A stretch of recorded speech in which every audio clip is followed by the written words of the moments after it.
Hello dear friends, welcome to Shiksha Mantra. And today in Shiksha Mantra we have a discussion that's really very much useful for our students. It's about imperfect tense. Have you learned this word for the very first time? Haven't you ever heard the name of such tenses which we may call imperfect tense? So this discussion is going to be very much essential for you to follow. So follow this discussion on Shiksha Mantra. We'll have a detailed discussion of what are imperfect tenses. Yes, dear friends, these tenses imperfect. But how? That we'll discuss here. So let's learn imperfect tenses.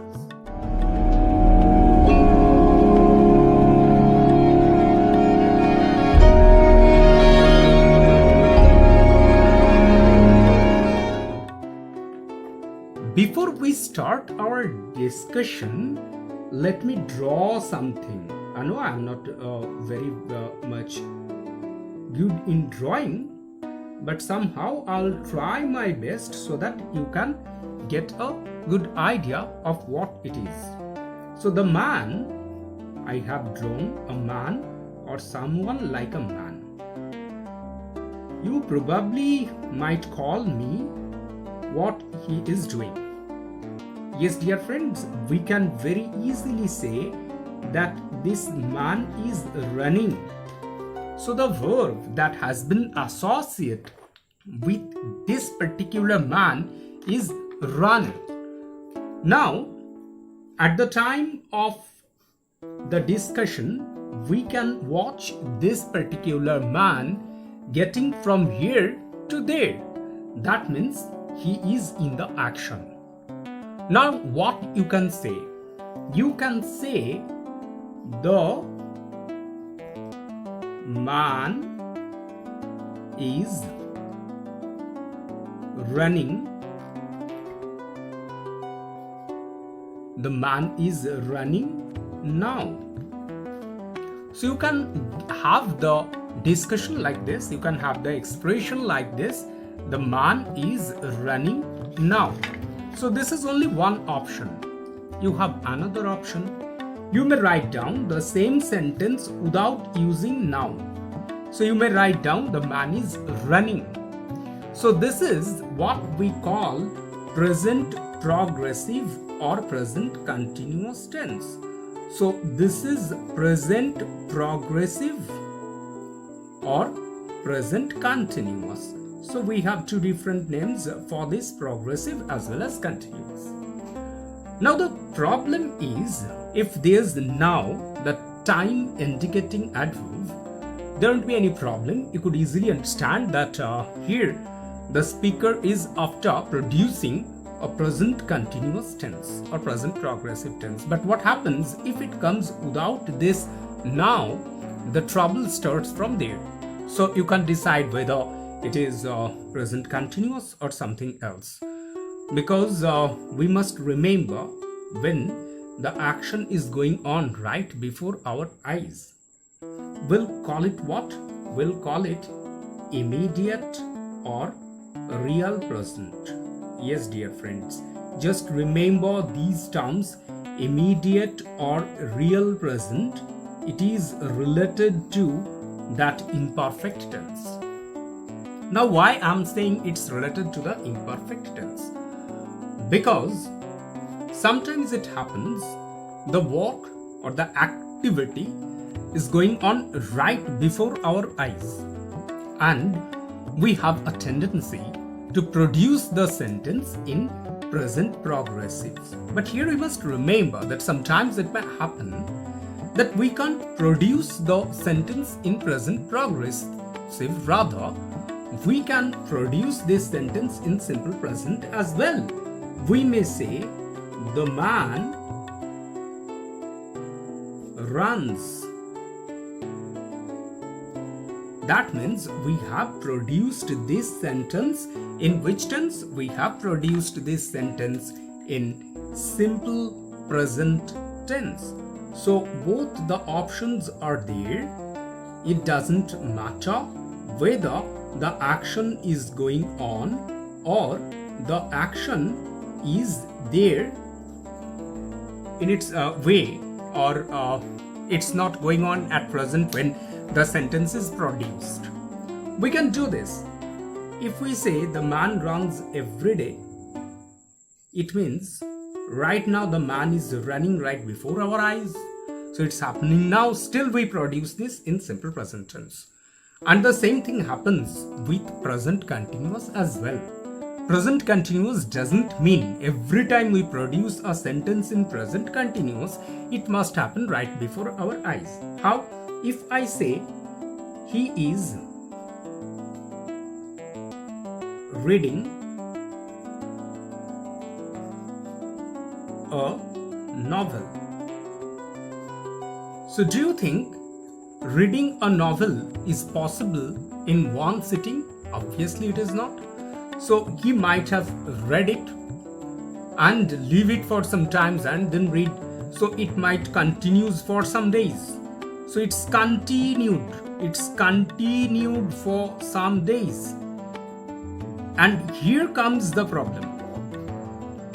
It's continuing, but obviously with pause. So when I'm saying he's reading a novel, it doesn't mean he's running the novel at present.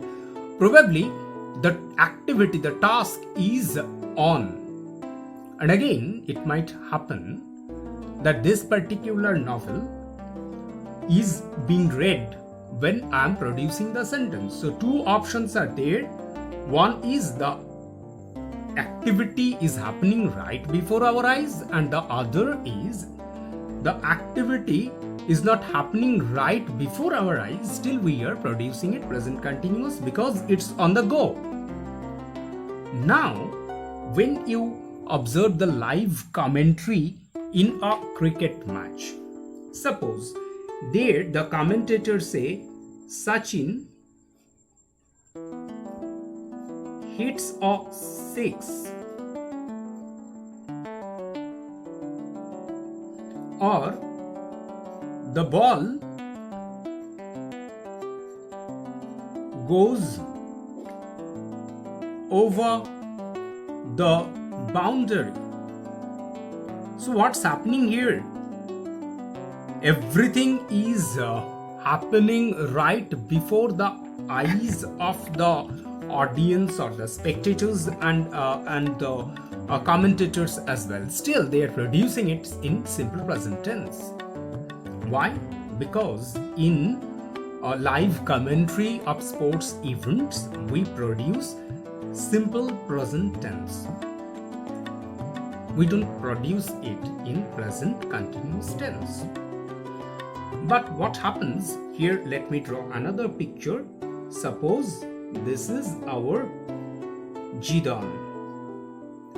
He is with the ball, but he isn't in the mood to kick the ball and pass it to the fellow players. Rather, he is holding the ball. If he passes it immediately, the commentators will say Jidan passes the ball. But if he holds it, the commentators will say he is holding the ball.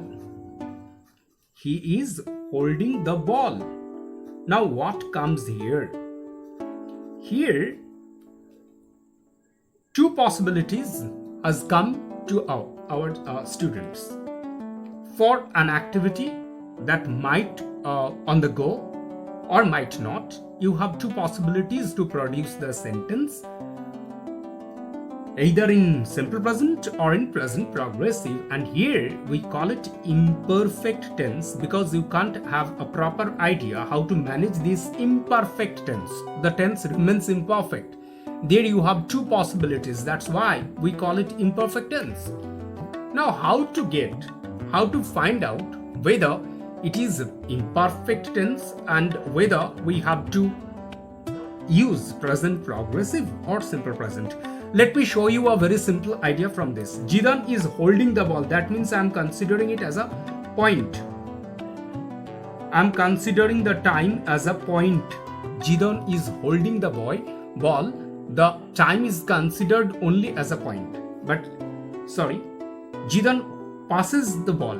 That means Jidon has just passed the ball when it comes to him. He is not holding the ball. But when he is holding the ball, that means the activity has started and it has continued for some times. That means we have considered it as a period.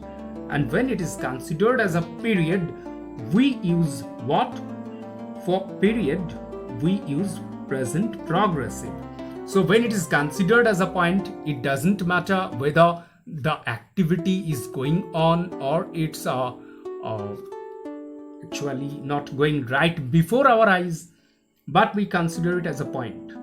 Like the man runs, we consider it as a point. The time is not considered here and it remains simple present.